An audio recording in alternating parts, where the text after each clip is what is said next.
AH-1N, 1970. The UH-1N is a light-lift utility helicopter used to support various missions. The primary missions include airlift of emergency security forces, security and surveillance of off-base nuclear weapons convoys, and distinguished visitor airlift.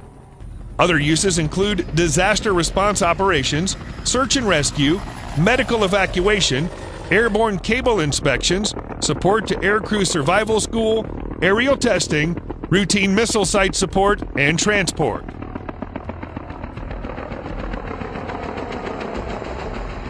Bell AH-1W, 1986. The Bell AH-1 Super Cobra is a twin-engine attack helicopter based on the United States Army's single-engine AH-1 Cobra. The twin Cobra family, itself